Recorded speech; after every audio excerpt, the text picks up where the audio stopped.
کون سے اسباب ہیں کہ جس کی وجہ سے یہ فتنہ بڑھتا جا رہا ہے کہ لوگ وجود باری تعالیٰ کے بھی منکر بنتے جا رہے ہیں، اللہ رب العزت کے احکامات، آپ کی ذات صفات کا بھی انکار کرتے جا رہے ہیں۔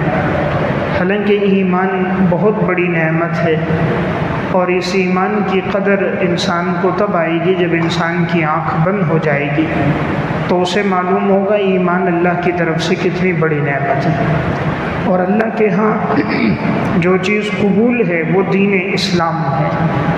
اللہ تعالیٰ قرآن میں فرماتے ہیں وَمَن يَبْتَغِ غَيْرَ الْإِسْلَامِ دِينًا فَلَن يُقْبَلَ مِنْهُ، جس نے اسلام کے علاوہ کسی دین کو تلاش کیا وہ اللہ کے ہاں ہرگز قبول نہیں ہوگا۔ وَهُوَ فِي الْآخِرَةِ مِنَ الْخَاسِرِينَ، ایسے لوگ آخرت میں خسارے میں ہوں گے۔ تو ایمان بہت بڑی نعمت ہے، اس لیے انسان جو نماز میں دعا کرتا ہے اہدنا الصراط المستقیم، یا اللہ ہمیں سیدھے راستے پر چلا، تو یہ دعا ہوتی ہے یا اللہ ہمیں سیدھے راستے پر استقامت عطا فرما، ثابت قدمی عطا فرما، کہ سیدھا راستہ اللہ نے تو ہمیں اسلام عطا فرما دیا، ابھی اسلام کی حالت پر ہی موت آئے اور انسان بے دینی سے بچ جائے، اپنے ایمان کی حفاظت کر لے، تو یہ بہت بڑی نعمت ہے۔ اس لیے انبیاء علیہ السلام کو اپنی دنیا سے جاتے وقت اپنی اولاد کی آخرت کی فکر ہوتی تھی، اولاد کی دنیا کی مال کی نہیں اعمال کی فکر ہوتی تھی۔ حضرت یعقوب علیہ السلام جب دنیا سے جا رہے تھے تو انہوں نے اپنے بچوں کو جمع کیا۔ قرآن کریم سورہ بقرہ میں اللہ رب العزت ارشاد فرماتے ہیں اذ قال لبنیہ ما تعبدون من بعدی، میرے بیٹو تم لوگ میرے بعد کس کی عبادت کرو گے؟ قالوا نعبد الہک و الہ آبائک ابراہیم و اسماعیل و اسحاق الہا واحدا، سب نے کہا ہم عبادت کریں گے ایک اللہ کی جو آپ کا بھی معبود ہے اور آپ کے آباء و اجداد حضرت ابراہیم، حضرت اسماعیل، حضرت اسحاق علیہ السلام کا جو معبود ایک اللہ ہے، ہم اس کی عبادت کریں گے۔ وَنَحْنُ لَهُ مُسْلِمُونَ، اور ہم اللہ ہی کے فرما بردار ہوں گے۔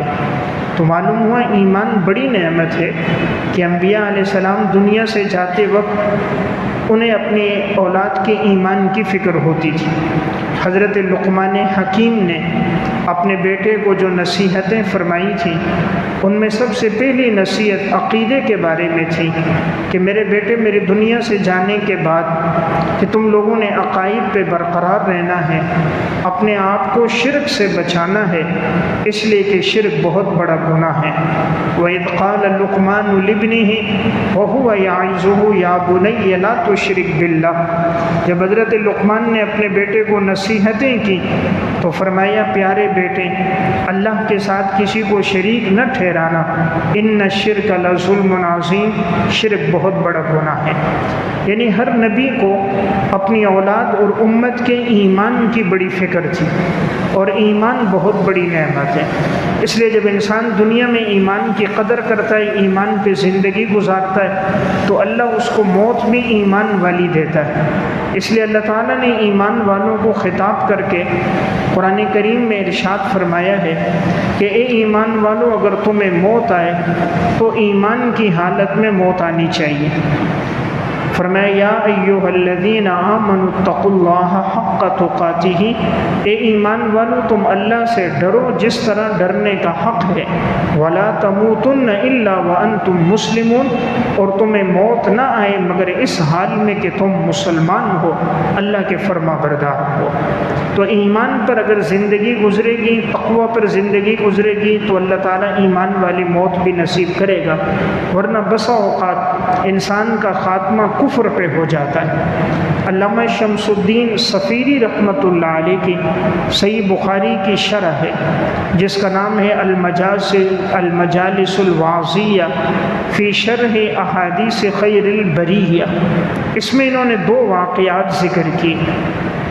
ایک واقعہ لکھا کہ حضرت فضیل بن عیاض رحمۃ اللہ علیہ بڑے اللہ والے بزرگ گزرے، ان کے ایک بڑے نیک صالح شاگرد تھے، بڑے فرما بردار اطاعت گزار تھے۔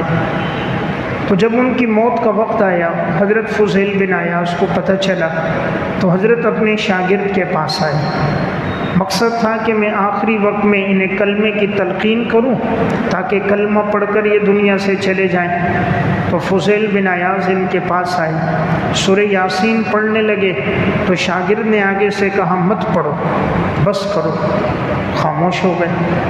پھر شاگرد سے کہا کلمہ پڑھو، انہیں پڑھاتے تھے اشہد ان لا الہ الا اللہ، تو اس نے کہا یہ میری زبان پہ نہیں آتا، آپ مت پڑھو، منع کر دیا۔ فضیل بن عیاض کہتے ہیں مجھے بڑا صدمہ ہوا اور میرے سامنے اس کا انتقال ہو گیا کہ وہ کلمہ بھی نہ پڑھ سکا اور اس حال میں دنیا سے چلا گیا۔ حالانکہ تھا اچھا شاگرد تھا، فرما بردار تھا، اطاعت گزار تھا۔ حضرت فضیل بن عیاض اس کے حق میں دعا گو رہتے تھے کہ مسلمان تھا، اللہ اب اس کے لیے آخرت کی منازل آسان کرے۔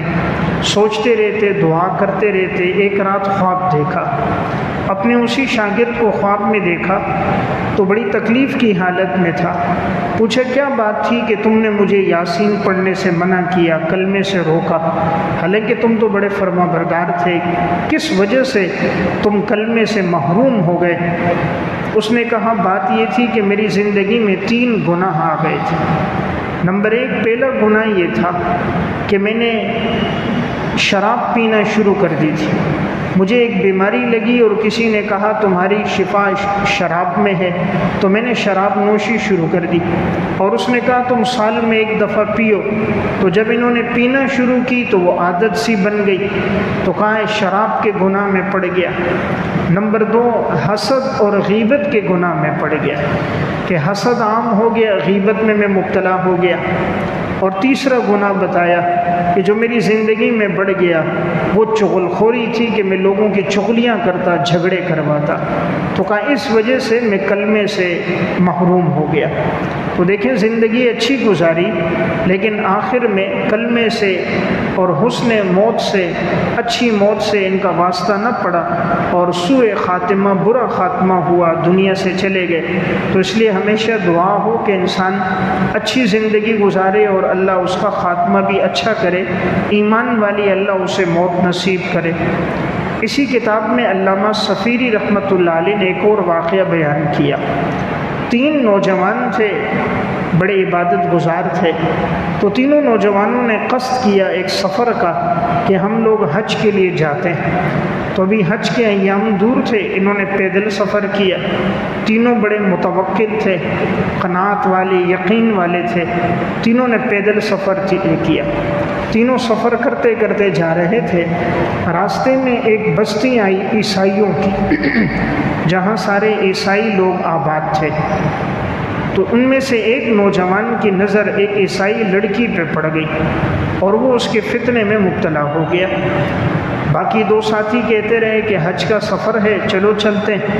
اس نے کہا تم جاؤ، میں یہی ہوں۔ انہوں نے بڑا اس کو سمجھایا کہ بابرکت سفر میں تم جا رہے ہو، تم کیوں رک گئے راستے میں؟ لیکن اس نے کہا نہیں، میرا دل اس پہ آ گیا، اب میں بغیر اس کے حصول کے یہاں سے نہیں جاؤں گا۔ ساتھیوں نے تلقین کی لیکن اسے بات سمجھ نہ آئی، اس پر خواہش کا غلبہ تھا، شہوت کا غلبہ تھا۔ باقی دونوں ساتھی حج کے سفر میں چلے گئے۔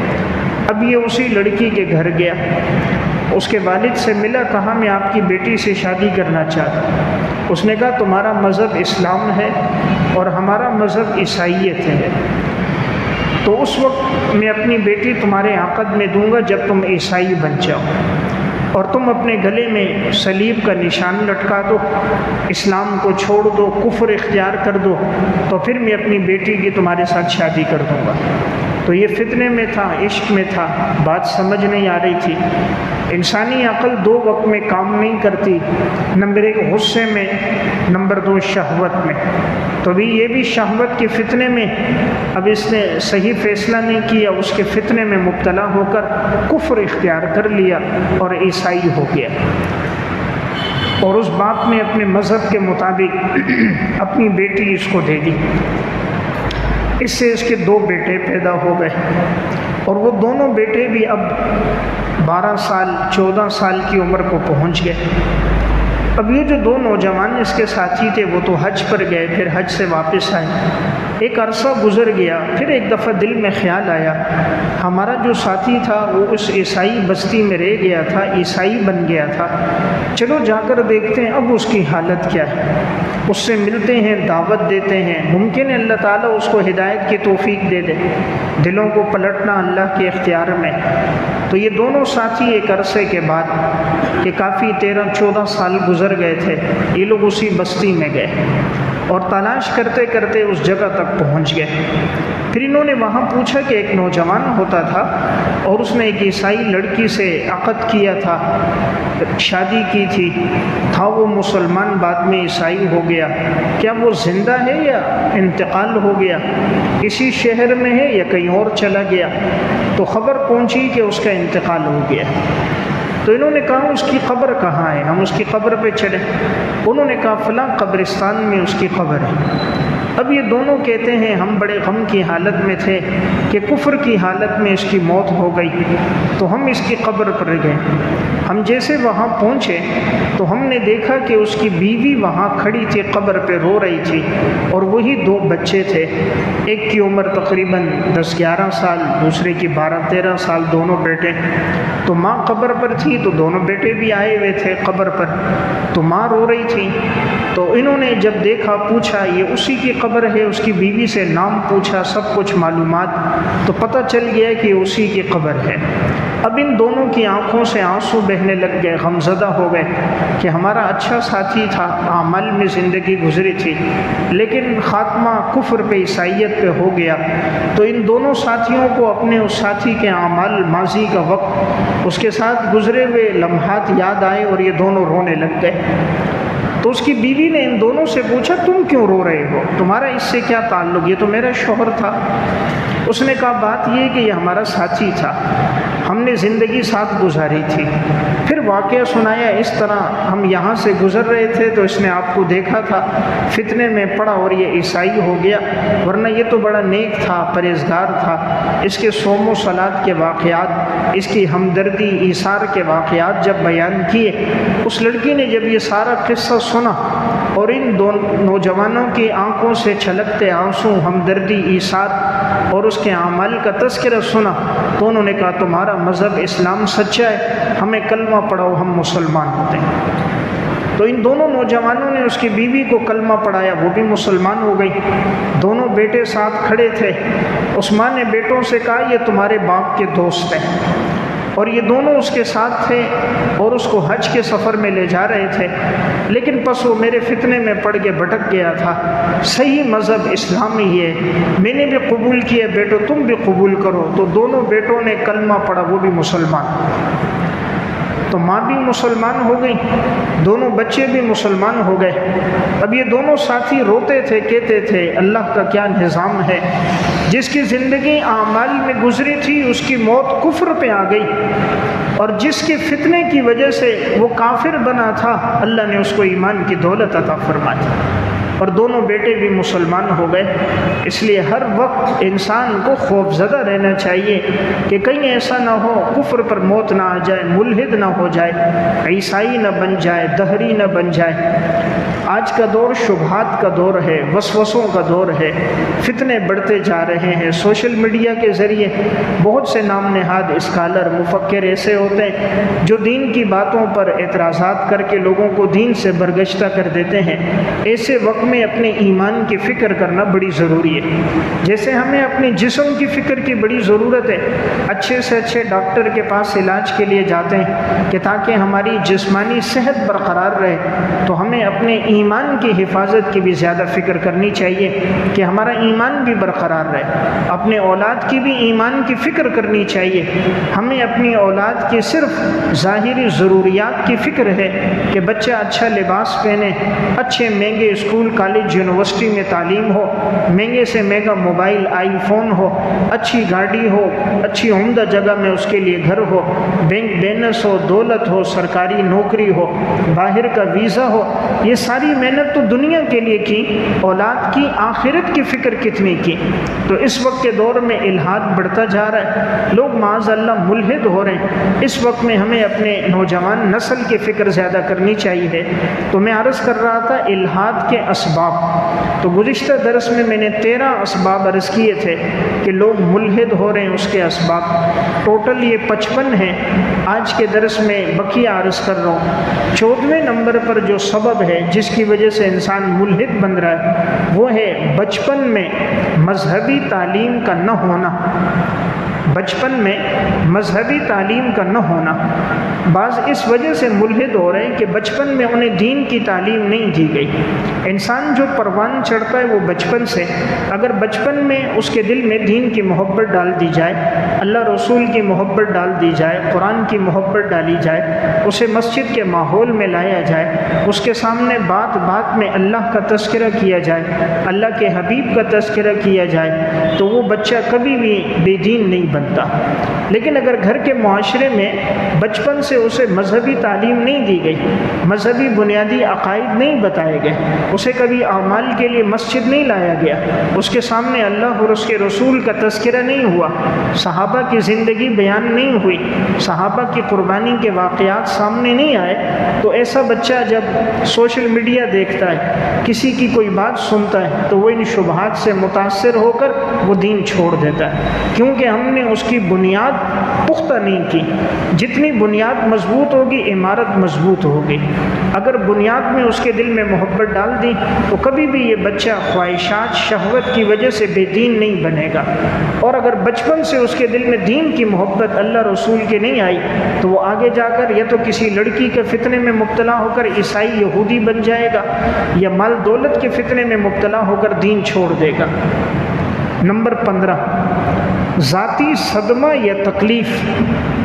ذاتی صدمہ یا تکلیف کی وجہ سے بعض ملحد ہو جاتے ہیں۔ مثلا کسی کو کوئی تکلیف پہنچی، بیماری پہنچی، یا کوئی بیماری میں مبتلا ہو گیا، یا کسی عزیز کا انتقال ہو گیا، بیٹے کا، والد کا، والدہ کا، تو کوئی ان صدموں کی وجہ سے معاذ اللہ ملحد ہو جاتا ہے، اللہ کی ذات کا انکار کرتا ہے کہ بھئی کیوں میرے اوپر تکلیف آئی، یہ پریشانی کیوں میرے اوپر آئی، یہ بیماری میرے اوپر کیوں آئی، کفری کلمات کے دیتا ہے۔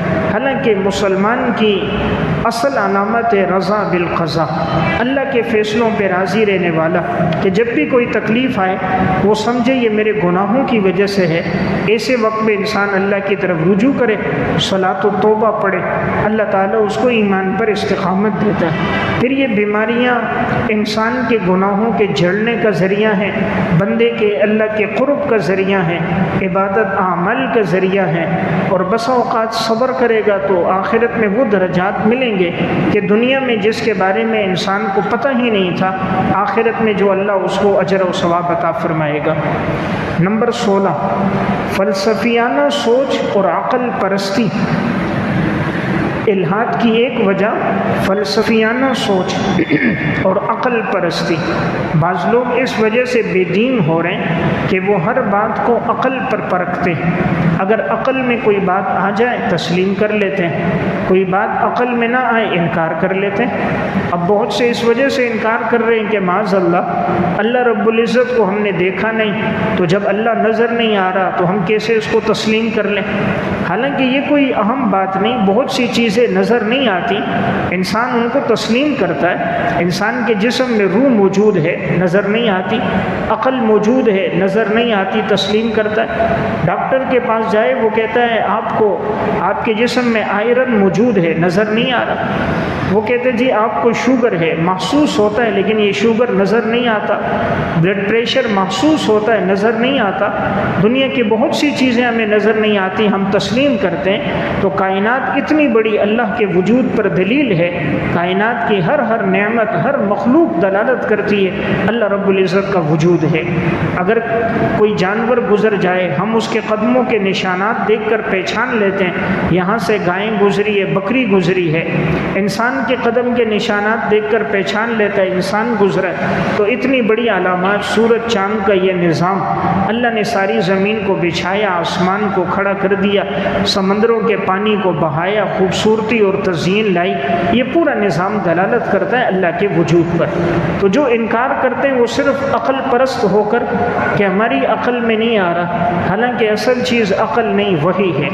تو جب وحی میں ایک بات آ گئی تو ہمیں سمجھ آئے نہ آئے ہمیں تسلیم کرنا چاہیے۔ ایمان کی صفت ہے الذین یؤمنون بالغیب، جو بن دیکھی چیزوں پر ایمان لے